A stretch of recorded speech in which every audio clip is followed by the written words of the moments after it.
Maya's hands shook as she counted the crumpled bills for the third time. $47. That was all she had left after paying for her mother's medicine this week. The rent was due in 5 days, and she still needed money for groceries and bus fare to get to her cleaning jobs. She sat on the edge of her narrow bed in their tiny apartment, looking at her mother sleeping peacefully for the first time in weeks. The cancer treatments were working, but they were expensive. So expensive that Maya had to drop out of college last year, giving up her dreams of becoming a teacher. But seeing her mother's face relaxed in sleep, without the lines of pain that had become so familiar, Maya knew she would make the same choice again. Her phone buzzed with a text message. It was from Mrs. Chun, who ran the cleaning service where Maya worked part-time. The message was short but promising. Special job available. Rich client needs discretion. Pays 3 times normal rate. Interested? Maya's heart jumped. 3 times her normal rate would be enough to cover the rent and still have money left over for food. She quickly typed back, "Yes, when do I start?" The response came immediately. Tomorrow, 8 a.m. sharp. Address, 1247 Riverside Hills Drive. Client is Mr. Richard Blackwood. He works from home and values privacy. Clean thoroughly but stay quiet. Don't disturb him unless emergency. Maya had heard that name before. Richard Blackwood was some kind of business tycoon who lived in the fanciest part of town. People at the grocery store sometimes whispered about him, saying he was strange and never left his big house anymore. Some said he was mean, others said he was just sad. Maya didn't care what he was like as long as he paid her fairly. That night, she set 3 alarms and laid out her cleaning supplies. Her grandmother's old bucket, the one that had seen her through dozens of houses over the years. Bottles of cleaner she bought in bulk to save money. Rags cut from old towels because she couldn't afford the fancy microfiber cloths the other cleaners used. Everything was organized and ready. Maya barely slept. She kept thinking about the money and what it would mean for her family. Maybe she could even buy her mother some of those soft tissues instead of the scratchy ones from the dollar store. Maybe she could get fresh vegetables this week instead of just rice and beans. The bus ride to Riverside Hills took an hour and 2 transfers.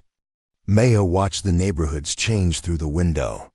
The small houses with chain-link fences gave way to bigger houses with nice gardens, then even bigger houses with tall hedges.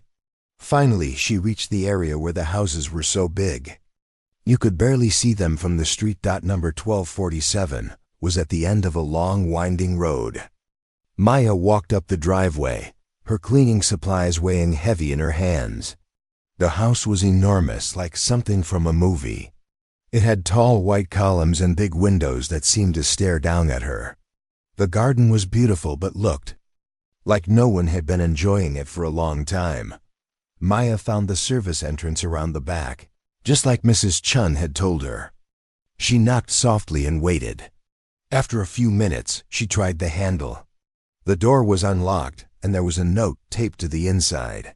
Cleaning supplies and utility room. Work quietly. Do not disturb the office on the 3rd floor. Payment will be left on kitchen counter at end of day. The kitchen was bigger than Maya's entire apartment. Marble countertops, fancy appliances, and a refrigerator that could feed a family of 10. But despite all the expensive things, something felt wrong. The air was heavy and sad, like a house where people had forgotten how to be happy. Maya started with the kitchen, wiping down surfaces that were already mostly clean. As she worked, she noticed things that made her heart ache. There was only 1 coffee cup in the sink, always the same one. The refrigerator was full of expensive food, but most of it was going bad because no one was eating it. There were takeout containers in the trash, the kind that cost more than Maya's family spent on groceries in a week. Moving to the living room, Maya saw family photos turned face down on the mantel. She didn't touch them, that wasn't her job. But she wondered why someone would hide pictures of people they once loved enough to display. The furniture was covered in a thin layer of dust. Like no one had sat on any of it in months. Everything in the house was expensive and beautiful. But it felt empty. Not just empty of people, but empty of life, of joy, of the warm feeling that makes a house a home. Maya had grown up in small, crowded apartments, but they had always felt full of love and laughter. This mansion felt like a beautiful tomb. As she cleaned, Maya found herself being extra careful with everything. She dusted the expensive vases gently, polished the wooden furniture with slow, careful strokes. She had learned long ago that rich people sometimes blamed cleaning ladies when things went wrong, and she couldn't afford to lose this job. By lunchtime, Maya had finished the main floor. She ate her peanut butter sandwich sitting on the back steps, looking out at the huge backyard. There was a swimming pool that looked like it hadn't been used in years, and a garden that was beautiful but overgrown. Everything about this place felt frozen in time, like life had just stopped one day. The afternoon was spent on the second floor. More bedrooms than one person could ever use, all perfectly decorated but feeling unlived in.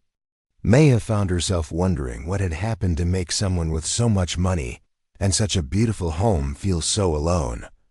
One room was clearly the master bedroom, and Maya could tell this was where the sadness was strongest. There were two sides to the big bed, but only one side looked slept in. In the walk-in closet, women's clothes hung untouched, still smelling faintly of expensive perfume. Maya's heart broke a little as she realized what had happened. This wasn't just a lonely man. This was a man who had lost someone he loved. She cleaned around the personal items carefully, respecting the grief that hung in the air like morning fog. Maya knew about loss too. She had lost her father when she was 12, and she remembered how everything in their small apartment had felt different afterward, how even familiar things seemed strange and painful. As the day ended, Maya felt exhausted, but satisfied. She had done good work, and the house looked better than when she had arrived. More importantly, she had treated someone's home and someone's pain with the respect they deserved. True to the note, there was an envelope on the kitchen counter with her name written on it in neat handwriting. Inside was exactly what Mrs. Chun had promised, 3 times her usual rate, all in crisp bills. Maya stared at the money for a moment, hardly believing it was real. On the bus ride home, Maya planned how she would spend the money. Medicine for her mother, rent, groceries, and maybe, just maybe, a small treat for both of them.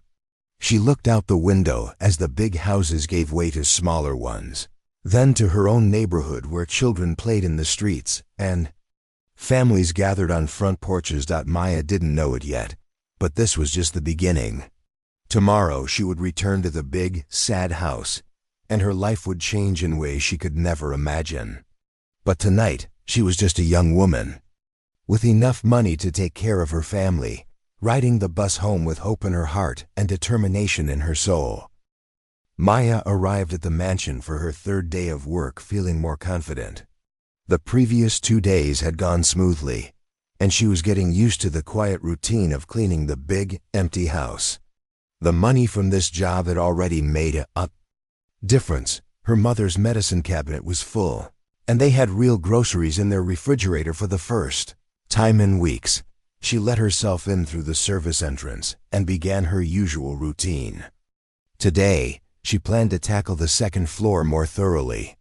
There were several rooms she had only dusted lightly before, and she wanted to make sure everything was perfect.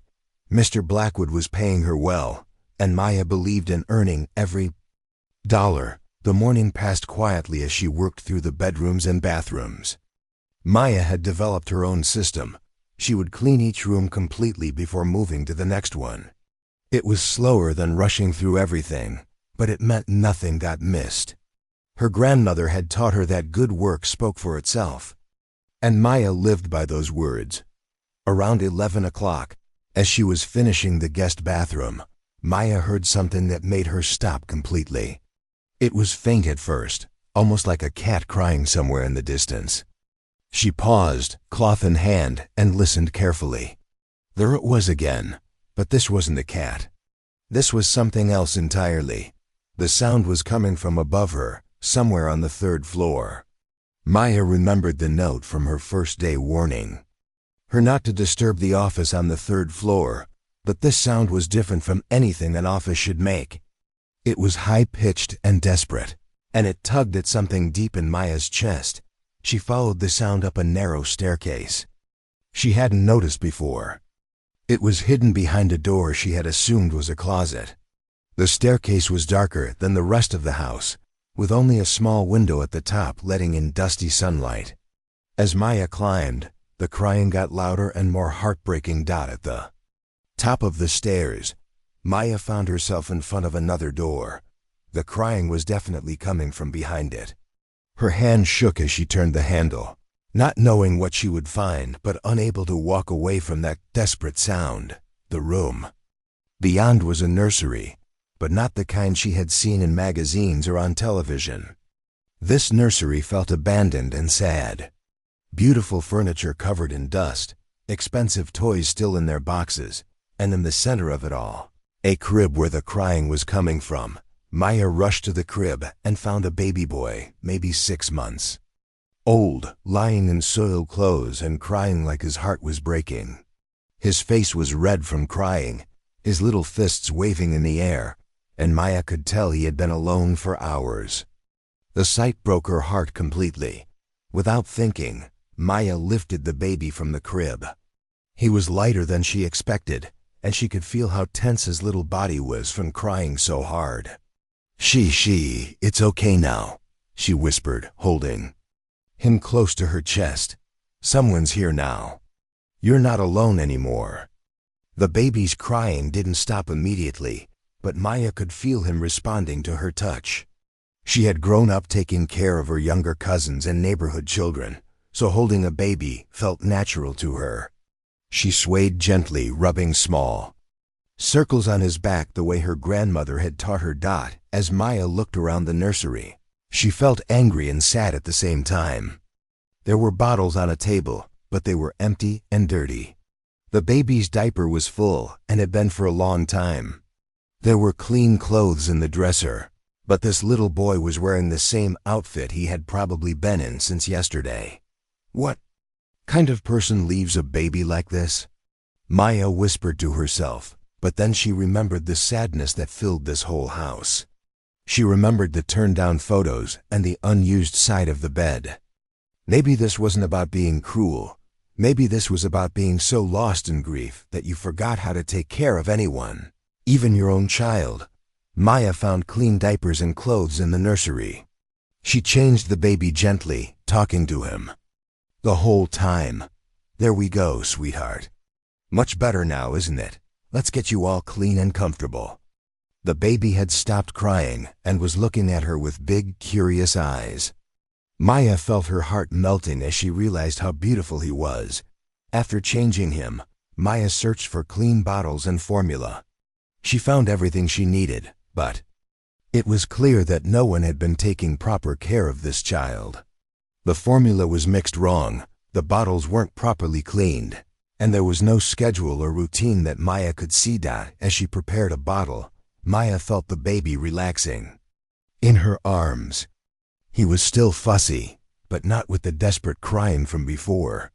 This was the normal fussiness of a hungry, tired baby who just needed someone to care for him. When Maya offered him the bottle, the baby drank hungrily. She could tell he hadn't been fed enough, and her heart ached thinking about how long he might have been crying alone in this room.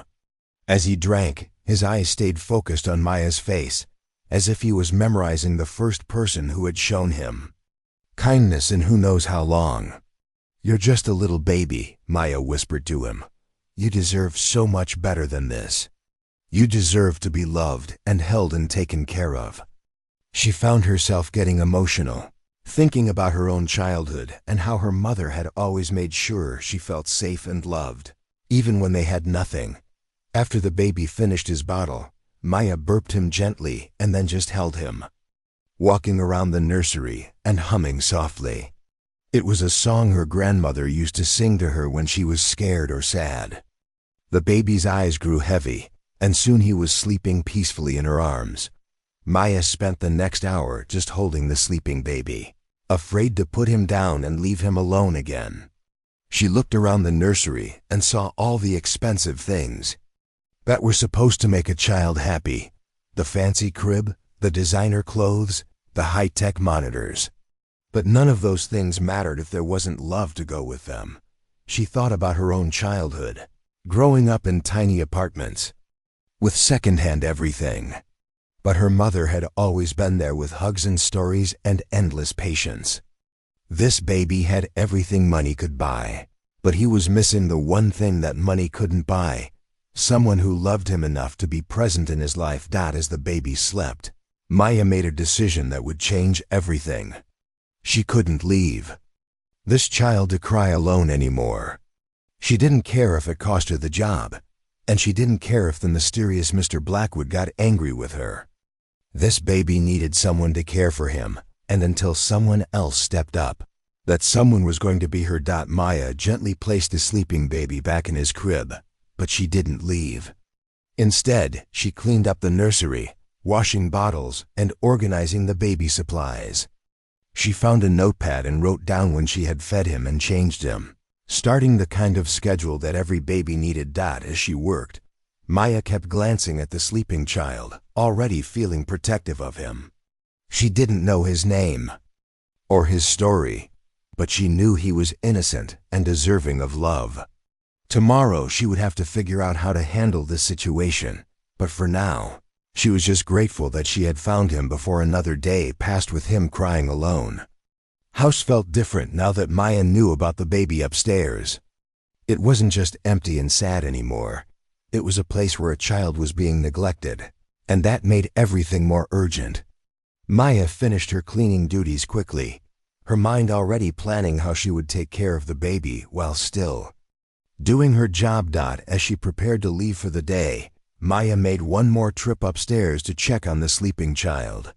He was still peaceful, and Maya whispered a promise to him: "I'll be back tomorrow, sweetheart. You won't be alone anymore."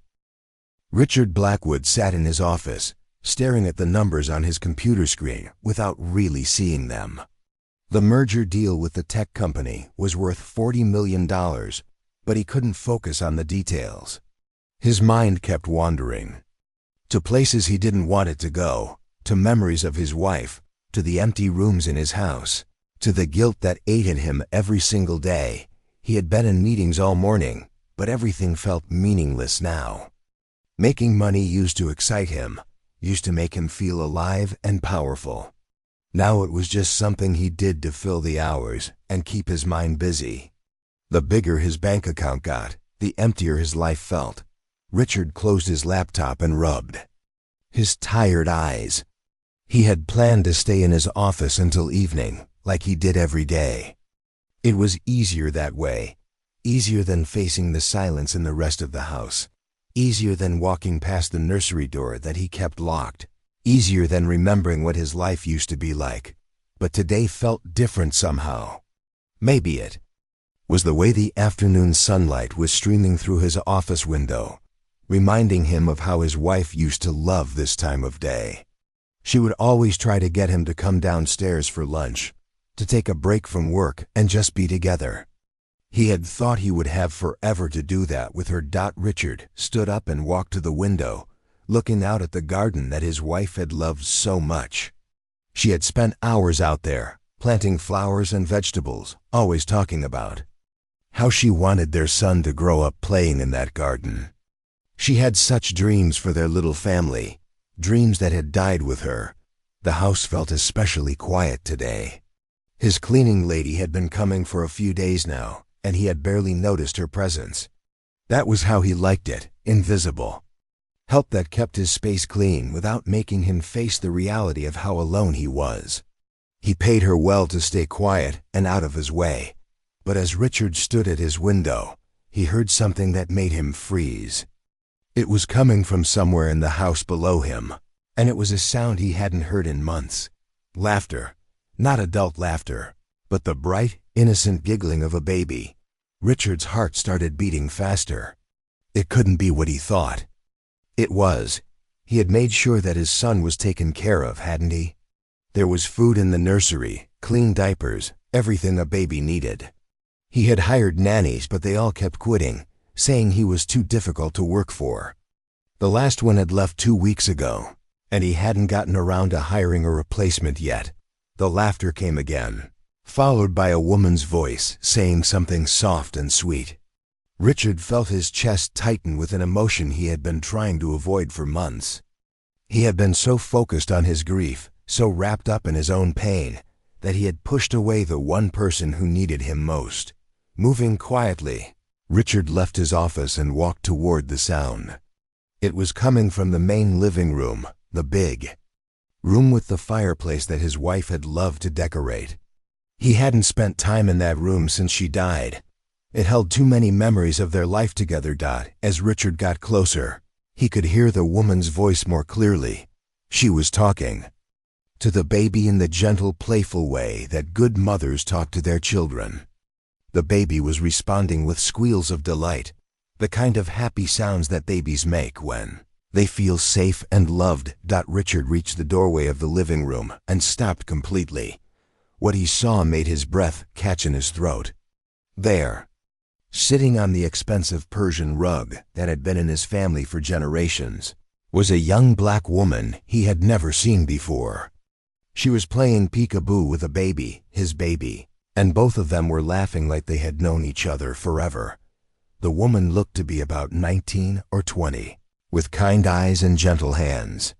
She was wearing simple clothes and had her hair pulled back in a practical ponytail. Everything about her seemed warm and caring, the complete opposite of the cold, professional nannies he had been hiring. But it was his son that really shocked Richard.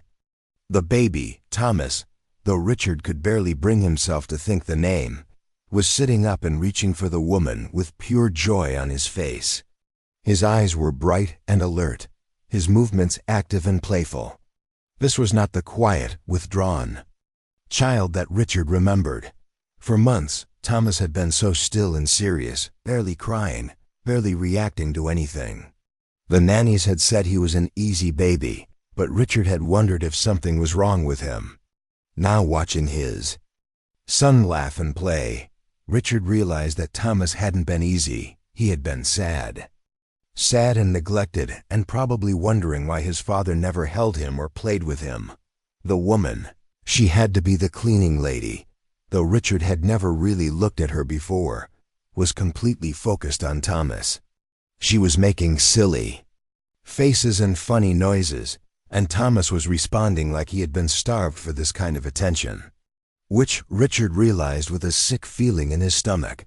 He probably had been. Richard watched for several minutes, unable to move or speak. He saw the way the woman's face lit up when Thomas laughed.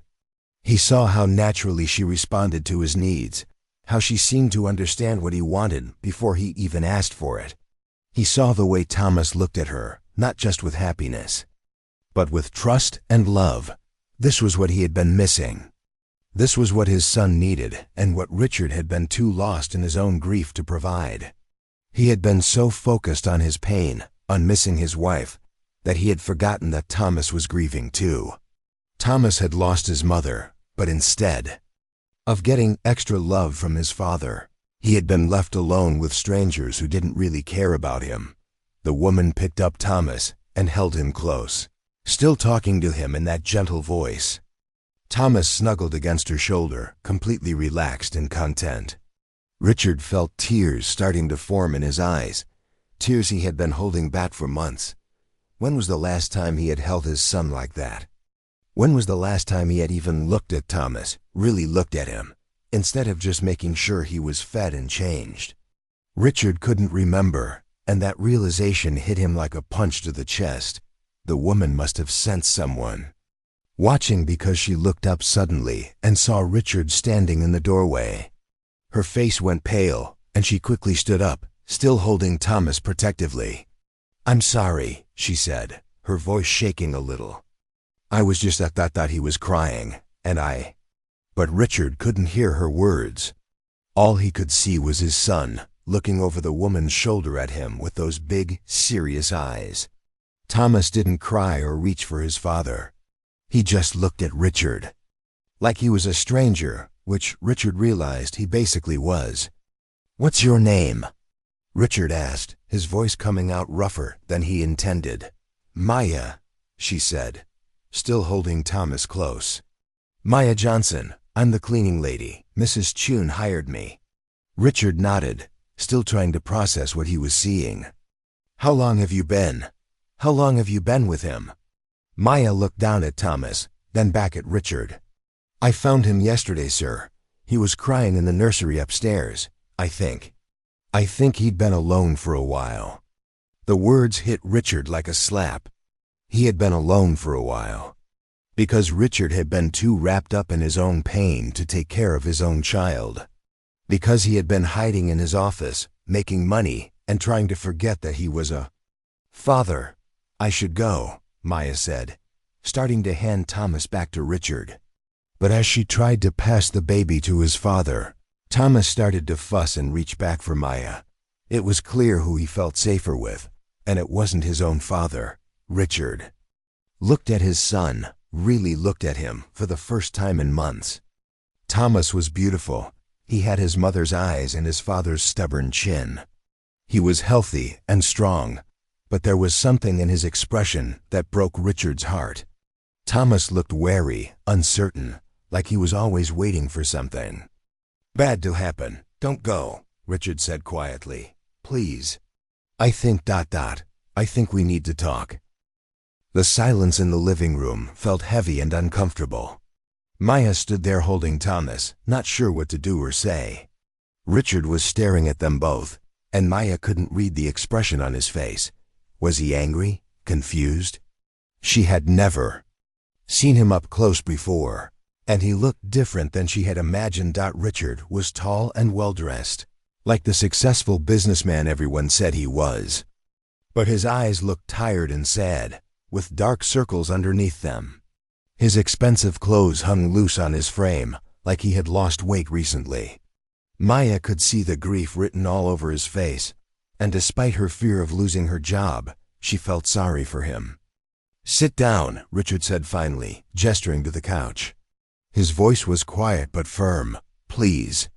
Maya sat carefully on the edge of the sofa, still holding Thomas close. The baby had calmed down and was looking around the room with curious eyes. Maya could feel her heart beating fast. She knew she was in trouble for going into the nursery, for touching his son without permission. But she couldn't bring herself to regret it. Richard sat across from them in a chair, leaning forward with his hands clasped together. For a long moment, he just watched Thomas, and Maya saw something she hadn't expected to see in a rich man's eyes: uncertainty. He looked at his own son like he didn't know what to do with him. "Tell me what happened," Richard said. From the beginning, Maya took a deep breath. She had nothing to lose now, except a job she probably didn't have anymore. "Anyway, yesterday morning, I was cleaning upstairs when I heard crying. Really loud crying, like someone was in pain. I followed the sound and found the stairs to the nursery." Richard's jaw tightened, but he didn't say anything. He was in his crib, and he had been crying for a long time. His diaper was full, and the bottles were empty and dirty. He was. Maya's voice got stronger as she thought about what she had found. He was all alone, and he was scared. "I left instructions," Richard said defensively. "There were supposed to be supplies, everything he needed." "Having supplies isn't the same as taking care of a baby," Maya said, surprising herself with her boldness. "Babies need more than just food and clean diapers. They need someone to hold them and talk to them and make them feel safe." Richard stood up suddenly, and Maya thought he was going to yell at her. Instead, he walked to the window and stood with his back to them. "You don't understand," he said, his voice tight with emotion. "You don't know what it's like." What's like?" Maya asked gently. "Looking at him and seeing her," Richard said, his shoulders sagging. "Every time I look at Thomas, I see my wife. The same eyes, the same little expressions. She died having him, and I can't." Maya felt her anger melting away, replaced by understanding. She had seen grief before, in her own family, in her neighbors, in the family she cleaned for. But she had never seen grief this deep and destructive. "So you decided not to look at him at all?" Maya asked, not trying to be cruel but needing him to hear the truth. Richard turned around, and Maya could see tears in his eyes. "I thought it would be easier. I thought if I just made sure he had everything he needed, if I hired people to take care of him, I could deal with my own pain first, then maybe later." "Later?" Maya said, standing up with Thomas still in her arms. "He's 6 months old, Mr. Blackwood. Every day that passes is a day you can't get back. Every day he spends alone is a day he learns that he's not worth caring about." "That's not true," Richard said, but his voice lacked conviction. "Look at him," Maya said, turning so Richard could see Thomas's face. "Really look at him. Not your wife, not your pain, just him. He's a little boy who needs his father." Richard looked at Thomas, and Maya saw his expression change. For the first time, he seemed to really see his son as a separate person, not just a reminder of loss. "The nannies said he was easy," Richard said quietly. "They said he didn't cry much, didn't demand attention." "That's because he gave up," Maya said, her voice breaking a little. "He learned that crying didn't bring anyone who cared, so he stopped. Trying, that's not easy, Mr. Blackwood. That's heartbreaking." Richard sank back into his chair, putting his head in his hands. "I didn't know," he whispered. I thought I was protecting him. I thought he was better off without seeing me fall apart every day." Maya sat back down, shifting Thomas to a more comfortable position. "Children don't need perfect parents," she said softly. "They just need parents who show up, who try, who love them even when it's hard." "I don't know how," Richard admitted, looking up at Maya with desperate eyes. "I don't know how to be a father without her. She was going to be the one who knew about babies and feelings and all that. I was just supposed to work and provide for them." "Nobody knows how to be a parent," Maya said. "My mother didn't know what she was doing when she had me. She was 17 and scared and alone. But she figured it out because she had to, because I needed her to." Maya looked down at Thomas, who was getting sleepy in her arms. "Your son doesn't need you to be perfect. He just needs you to be there. To hold him when he cries, to play with him when he's happy, to make sure he knows he matters to someone." Richard watched as Maya gently rocked Thomas, her movements natural and soothing. "How do you know all this? Do you have children?" Maya shook her head. "I helped raise my little cousins, and I babysat a lot growing up. But mostly I just remember what it felt like to be loved. My mom worked 3 jobs to take care of me, but she always made time to read me stories and help with homework and just ... Be my mom. I don't deserve him," Richard said quietly. "I've already failed him so badly." "Maybe," Maya said, not sugarcoating the truth, "but he's still here, and so are you. It's not too late to start over." Thomas stirred in Maya's arms and opened his eyes, looking around the room. His gaze settled on Richard, and instead of looking away like his father usually did, Richard held eye contact. For a moment, father and son just looked at each other. "What do I do?" Richard asked, and Maya could hear the genuine desire to change in his voice. "Start small," Maya said. "Hold him, feed him. Talk to him like he can understand you, because he can understand more than you think. Be patient with yourself, but don't use your grief as an excuse to keep failing him." Maya stood up and walked over to Richard. "Do you want to hold your son?" Richard looked terrified, but he nodded. Maya carefully placed Thomas in his father's arms, showing him how to support the baby's head and back. Thomas looked up at Richard with curious eyes, not crying but clearly assessing the stranger who was holding him. "Hi, Thomas," Richard said softly, his voice shaking. It was the first time Maya had heard him say his son's name. I'm your dad, and I'm really sorry I haven't been a very good one." Thomas didn't understand the words, but he seemed to sense something different about this moment. He reached up with one tiny hand and touched Richard's face, and Maya saw tears start flowing down the man's cheeks. "He's beautiful," Richard whispered. "He looks like her, but he's his own person too, isn't he?" Maya nodded, feeling emotional. Herself. "He's half you and half her, but he's completely himself. And he's been waiting for you to notice him."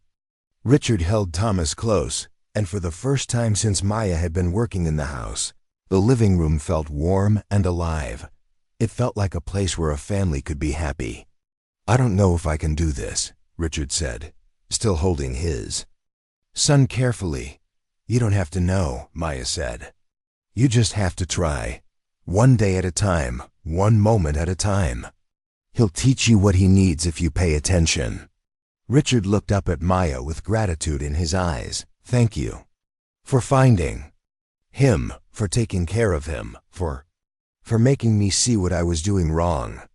Maya smiled, feeling hopeful for the first time since she had found Thomas alone in his crib. "He's a good baby, Mr. Blackwood. He just needs his dad to love him." As Richard held his son and Maya watched them together, she knew that everything was about to change, for Thomas, for Richard, and for herself. The confrontation had become something deeper, a moment of truth that had the power to heal a broken family. 3 weeks had passed since that life-changing afternoon in the living room, and Maya could hardly believe how different everything had become. She still arrived at the mansion every morning, but now her job was completely different. Instead of just cleaning empty rooms, she was helping to bring a family back to life. Richard had asked her to stay that first day, not as a cleaning lady, but as someone who could help him learn to be a father. Maya had been hesitant at first. She needed the money, but she didn't know anything about being a professional nanny. Richard had offered to pay her double what she was making before, enough to cover all her mother's medical bills and still have money left over. "I don't need a professional," he had told her. "I need someone who actually cares about Thomas.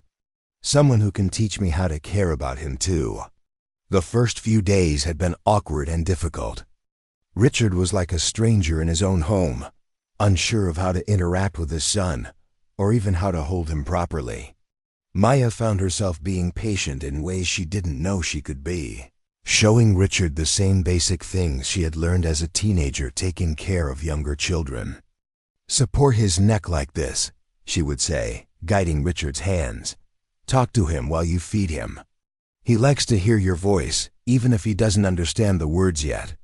Richard was a quick learner, but Maya could see how much effort it took for him to push through his grief and connect with Thomas. Sometimes he would be playing with the baby and suddenly get quiet and sad, lost in memories of his wife. Maya learned to give him space during those moments, taking Thomas for a walk around the house or playing with him in the garden until Richard was ready to try again. But slowly, something beautiful began to happen. Thomas started responding to his father's voice, reaching for him when Richard entered the room. Richard's face would light up with wonder every time Thomas smiled at him or laughed at something silly he did. Maya watched a man who had been frozen in grief slowly come back to life through the love of his child. "Look at this," Richard said one morning, his voice full of excitement. He was sitting on the floor of the living room with Thomas on a blanket, showing Maya how the baby could now sit up by himself. "He's getting so strong. And watch this. Thomas, where's Daddy?" Thomas turned his head toward Richard's voice and gave him a huge gummy smile. Richard looked so proud that Maya couldn't help but smile too. It was amazing to see how much joy this little boy brought to his father, and how much Richard had grown as a person in just a few weeks. Maya had also been teaching Richard the practical things about baby care. How to prepare bottles the right way, how to tell the difference between different types of crying, how to create routines that would help Thomas feel safe and secure. Richard approached it all like he was learning a new business, taking notes and asking questions, but Maya could see that his heart was truly in it now. "I used to think love was just a feeling," Richard told Maya one afternoon as they watched Thomas nap in his crib. But it's not, is it? Love is what you do, not just what you feel. Maya nodded. My grandmother used to say that love is a verb, not a noun. It's something you choose to do every day, especially when it's hard. As the weeks passed, Maya found herself becoming part of this little family in ways she had never expected. Richard asked her about her own life, her dreams, her family.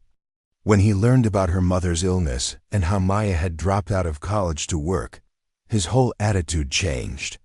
That's not right, he said firmly. You shouldn't have to choose between your education and your family's health care. Maya shrugged. That's just how life is for people like me. We do what we have to do. But it doesn't have to be that way, Richard said, and Maya could see his business mind starting to work. What if there was a way for you to have both? Few days later, Richard came to Maya with a proposal that took her breath away. He wanted to hire her permanently, not just as Thomas's caregiver, but as a full-time member of their household. The salary he offered was more money than Maya had ever dreamed of making. But more than that, he wanted to help her go back to school. You can take classes in the evenings or online, he explained.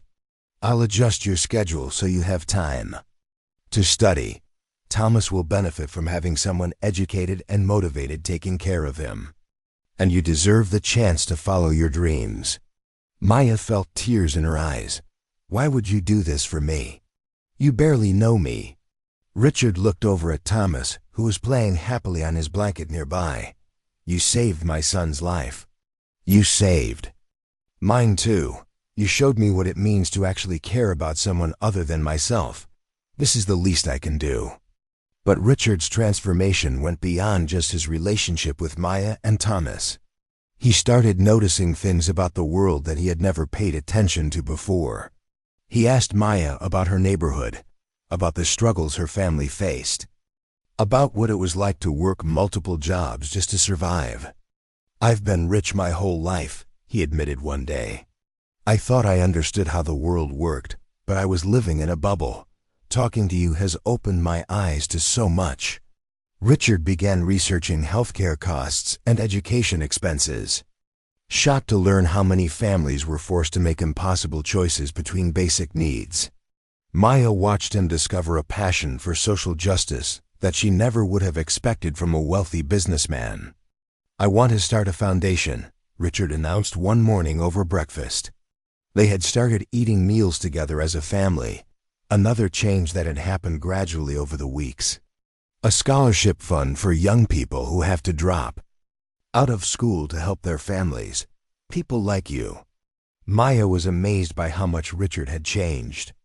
The cold, distant man she had first imagined had been replaced by someone who was engaged with the world around him, someone who wanted to use his wealth to help others instead of just accumulating more for himself. Thomas was thriving in this new environment. He was a different baby than the sad, withdrawn child Maya had first found.